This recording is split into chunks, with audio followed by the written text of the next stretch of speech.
Le Seigneur soit avec vous. Et avec votre esprit. Évangile de Jésus-Christ selon saint Marc. Gloire à toi, Seigneur.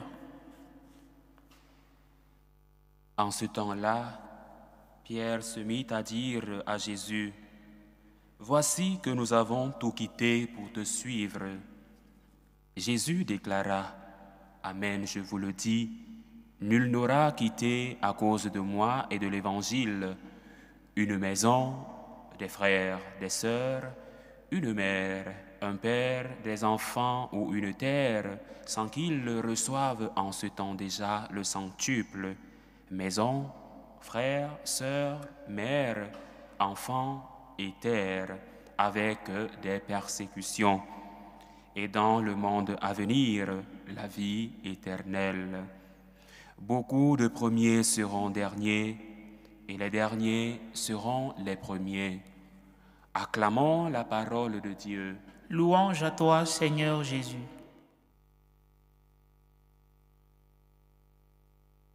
Beaucoup de derniers seront les premiers.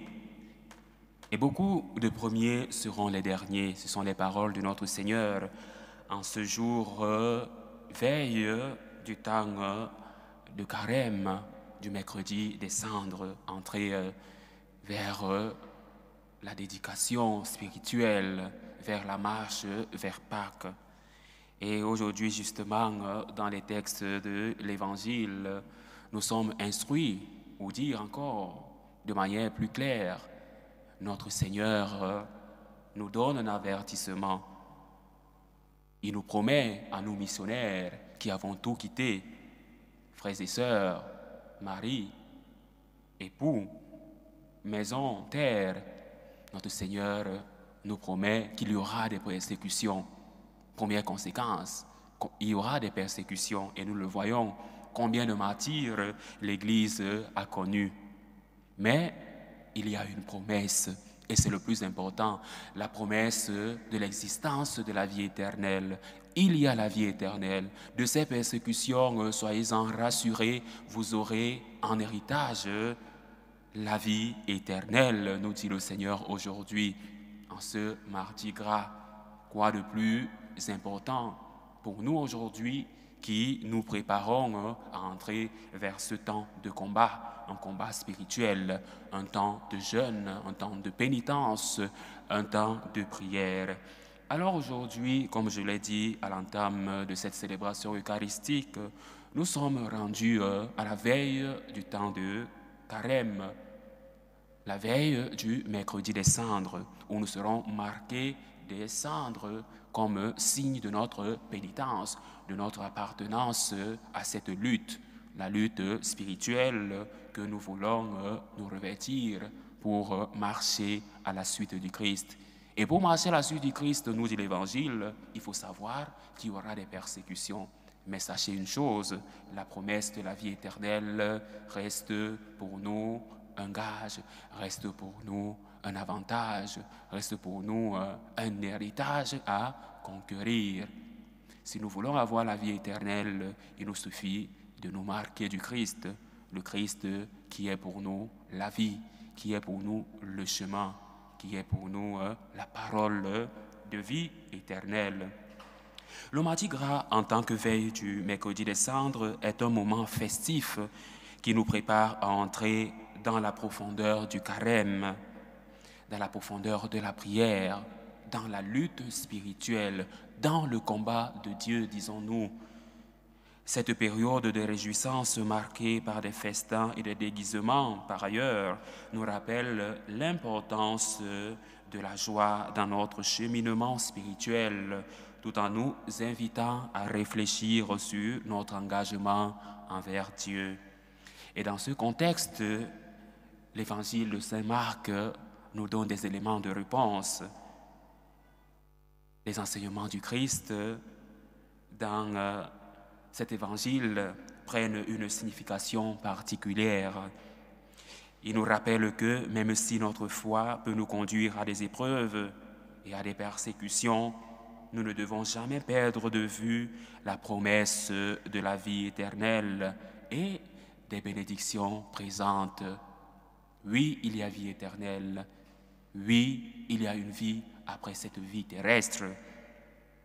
Le sacrifice fait au nom de notre foi est toujours récompensé, nous dit notre Seigneur dans l'Évangile de ce jour, que ce soit ici ou dans l'au-delà, avec lui, avec la cour céleste et avec notre Mère, la Vierge Marie, qui, par son intercession, nous ouvre les portes du ciel. Et justement, la première lecture que nous avons écoutée du livre de Siracide souligne l'importance des actes, de nos actes, des actes justes et de la fidélité à Dieu. Cette idée renforce notre marche vers Pâques, notre marche vers l'entrée en carême. En nous engageant à mener une vie conforme aux enseignements de Dieu, nous pouvons espérer, oui, espérer c'est le terme, espérer vivre pleinement son salut, espérer obtenir en héritage la vie éternelle. Alors le Mardi Gras est donc une opportunité de faire une pause festive parce que dès demain, nous entrerons dans les 3 P, prière, pénitence, partage ou charité. Alors, il convient aujourd'hui non pas de nous gaver de nourriture et de boissons, mais d'en faire bon usage.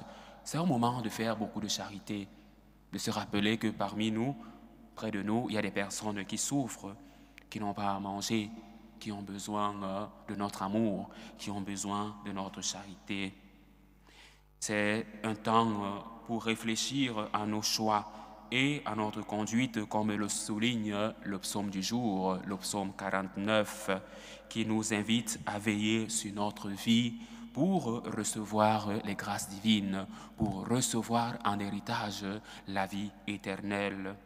Et justement, le pape François nous rappelle et nous interpelle que la conversion et la solidarité sont essentielles pour vivre notre foi authentique, notre foi authentiquement, une foi basée sur la gratitude, en reconnaissance de tout ce que nous avons reçu de Dieu, en nous appelant à être des témoins de l'amour du Christ, des témoins de l'amour crucifié.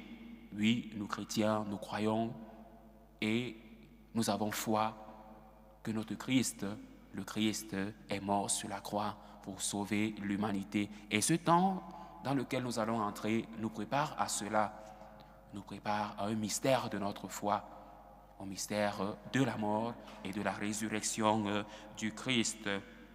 Il convient donc pour nous aujourd'hui à être préparés à entrer dans le combat de Dieu. Et aujourd'hui, le Christ nous encourage à agir avec compassion, même au milieu des défis, car il nous le dit dans l'Évangile, il y aura des persécutions sur votre chemin, mais ayez la foi. Moi, j'ai vaincu la mort, et vous aurez en héritage, si vous persévérez, la vie éternelle avec Dieu, mon Père, avec la Vierge, avec tous les saints.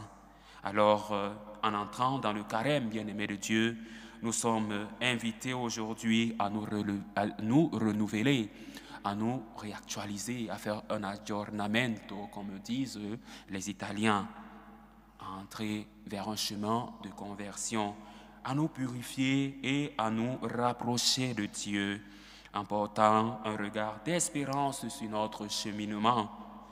Que ce temps, bien-aimé de Dieu, pour terminer, soit une occasion de grandir spirituellement et de nous préparer, de préparer nos cœurs pour célébrer la résurrection avec une foi renouvelée. Mais avant, entrons dans le combat de Dieu, entrons dans cette lutte spirituelle, dans la prière, dans la pénitence et dans l'aumône. Loué soit Jésus-Christ. À jamais.